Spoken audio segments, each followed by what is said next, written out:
First of all, I want to thank you guys for 100 subs, right now actually 129. It really means a lot to me and I hope you guys continue enjoying my content. Anyway, this video is for that person who wants to get the most performance out of their Windows 10 computer, or maybe for that person who has a computer that's slowing down for whatever reason. I did make a video like this on how to optimize your laptop for gaming, but this video is going to be quite a bit different.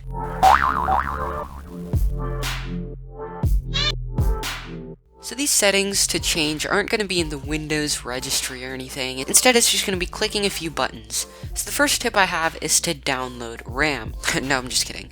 Okay, the first real tip is to disable startup apps. The first place where you can make your computer feel snappy is on startup itself. Some, like Windows Security, can be useful to have open on startup, but unfortunately, some of these can really slow down your boot times. The way you can disable them is by going to the Task Manager, Control-Shift-Escape, and click on the Startup tab. Then right-click on programs you don't want to load on the startup and click Disable. For me, it didn't make a huge difference, but if you have a spinning hard drive as your boot drive, it should help a lot. The second tip I have is to install your drivers. But Windows automatically finds the drivers and gets them when you first install Windows, I hear you cry. That's true. Kind of. What Windows does is install the drivers that get you up and running. It might also say optional updates for more up-to-date drivers, but even these won't get you the most performance that your hardware is capable of. To get the most performance, go to the manufacturer's website and get those drivers. Say for example you have an AMD Radeon 5600 XT GPU, and I chose that because that's what I have. You would go to their website and get their Radeon software, which already has their Adrenalin drivers built in. Obviously, if you have an OEM laptop or PC, then this should already be done for you. Tip number 3 kind of goes along with the previous tip. Keep your software up to date, namely Windows and drivers. Updating drivers might enhance, say, your gaming performance, or heck, even allow you to play a new game. Updating Windows makes your system more stable and usually addresses security vulnerabilities. Now, I also want to mention how to disable Windows updates. It kind of contradicts what I just said, but Windows updates can pester you to update until you do so, and potentially slow down older systems. So to disable this, at least temporarily, go to Settings, Update and Security, Advanced Options, and for the drop-down under Pause Updates, select the date till you want to disable updates. And you can disable it for up to 35 days. Now you can update Windows manually without it getting on your nerves. Tip number 4 is something that I feel like a lot of people don't consider, and that's to disable unnecessary antivirus programs. What? Yeah, so Windows Defender on its own does a pretty good job of netting viruses and other malicious stuff, so having an antivirus is just a waste of system resources. Seriously, these things can be resource hogs, at least on older systems. To be fair, they have gotten better over the years. So if you're rocking a newer computer, it is recommended to have at least one antivirus software running other than Windows Defender. But as long as you're not going to sketchy websites and engaging in risky behavior, you should be just fine with Windows Defender. Just use common sense. While we're on the subject of malware and viruses, do a scan to check for malicious software. If you find that your system has slowed down for no reason at all, this might be caused by viruses and malware that run in the background. Windows actually has a program built in for this called the Windows Malicious Software Removal Tool. You can use this by typing MRT at the start menu and doing a full scan for best results. Now if you have a really potato computer, you can try disabling visual effects, which is tip number 5. These visual effects are the animations and shadows you see in the operating system. Since these aren't necessary, disabling them can make your computer feel snappier. Really, without these animations, it looks like everything happens instantly. So to do this, type Adjust the Appearance and Performance in Windows in the Start menu. Then select Adjust for Best Performance. See, the animations are so jarring. Tip number 6 is to uninstall programs you don't need and optimize your drives.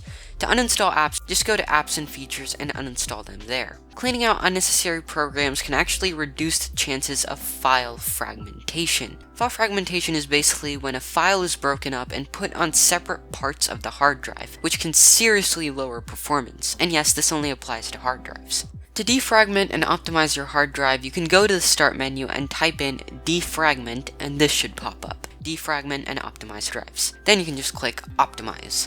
You can also optimize your SSD if you have one, and what this does is something called trim. You might have heard it before, but trim just erases cells with old unused data on them so that new data can be written faster. And as a bonus, the SSD lasts longer.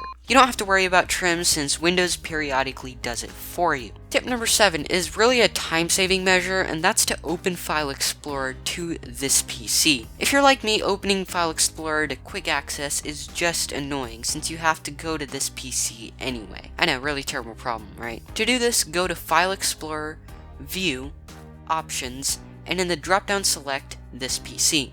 After doing this myself, it just felt right, and I could access my drives with the big buttons. Tip number 8 might be a little scary to some folks, and that's to update the BIOS. Updating the BIOS, A, increases compatibility and stability, usually with memory, B, provides compatibility with newer generation CPUs that use the same socket, and C, the one that applies to desktops and laptops, a little edge in performance due to optimization.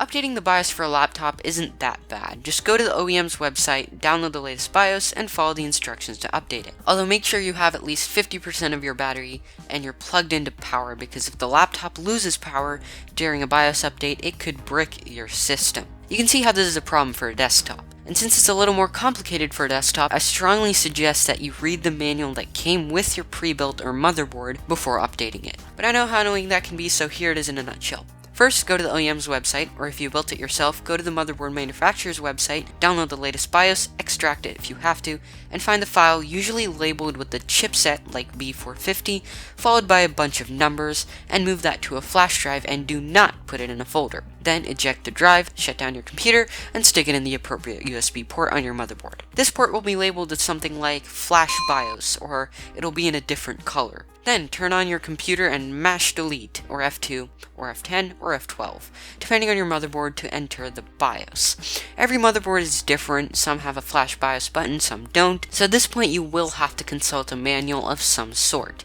For my B450 MSI motherboard, there's a tool called mFlash where I can flash the new BIOS.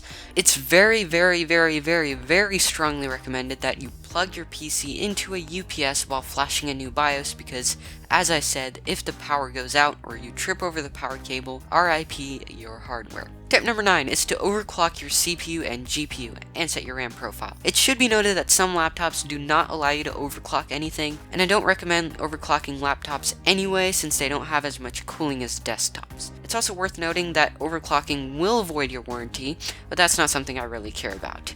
I already made a video dedicated to showing you how to overclock your CPU and set the RAM profile in a separate video on overclocking your GPU, so you can check those videos out if you're interested. So, unfortunately, all DDR4 RAM modules ship at a speed of 2133 MHz, which is the base speed for DDR4. So you'll have to manually set the XMP or DOCP profile in the BIOS to get your advertised speed. Now, I'm not going to show you how to overclock your CPU or GPU here since I've already covered that, but what I will talk about is why overclocking isn't as scary as people think. You may not know this, but your CPU and GPU both self-overclock already. They dynamically adjust the clock speed and voltage depending on the usage, temperature, power available, and a ton of other variables.